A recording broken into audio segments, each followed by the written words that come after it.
Okay, so ito na yung final part ng tutorial natin sa login.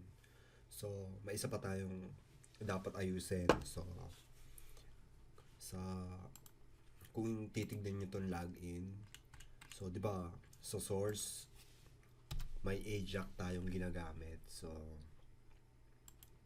sa source, so, okay, so hindi siya. Ito sa source na to. Ito yung AJAX kasi makikita nila itong AJAX login.php sa source. Kaya ito itatago natin to. Dapat hindi nila to ma-access. Pag na-access login to, ma-access sila dito. Tapos pwede lang ilagay dito or delete yung database natin. So, SQL injection, may isa pang problema rin yun. Kung ano natin, paano natin isolve to.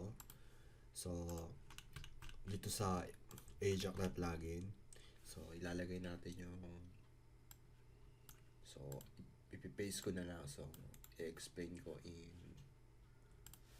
so lahat ng program na ina-access sa URL, dapat meron kayong HTTP repair para hindi nyo ma-access yun. So, okay, wait. Eto.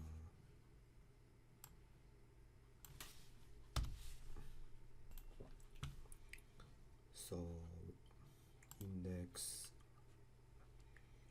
location, login PHP. So, copy natin yan. So, lagay natin dito.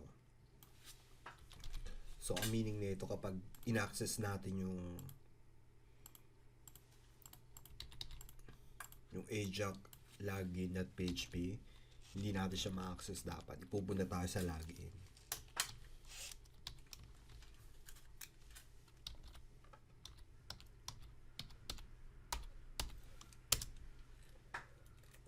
Okay, so hindi na natin ma-access siya. Pag in-access natin, i-redirect tayo sa login. So, ayun, tapos na yung natin. Yung huling-huling natin para sa security natin. So, okay, so testing natin ulit. So, registration. So, 2020.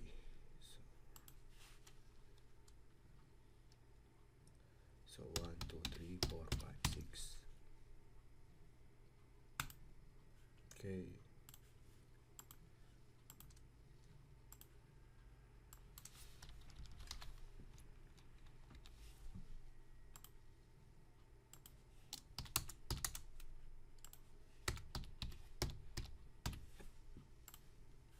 Okay, success. Okay, log in. So, ayan. So, lahat na ng nakalagin na tayo. Meron na tayong session sa index. So, alam na ng index na nakalagin tayo.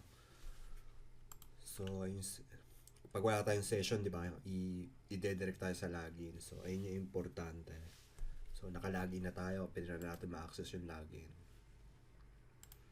So, yeah. So, it's done. Done. So, ito yun, nagkamali ako dito. User login. So, source code. So, YouTube tutorial is done.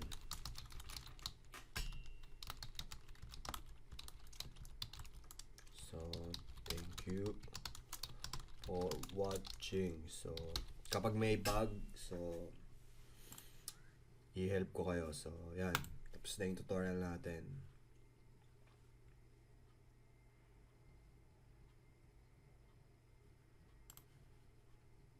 Okay, so, yeah.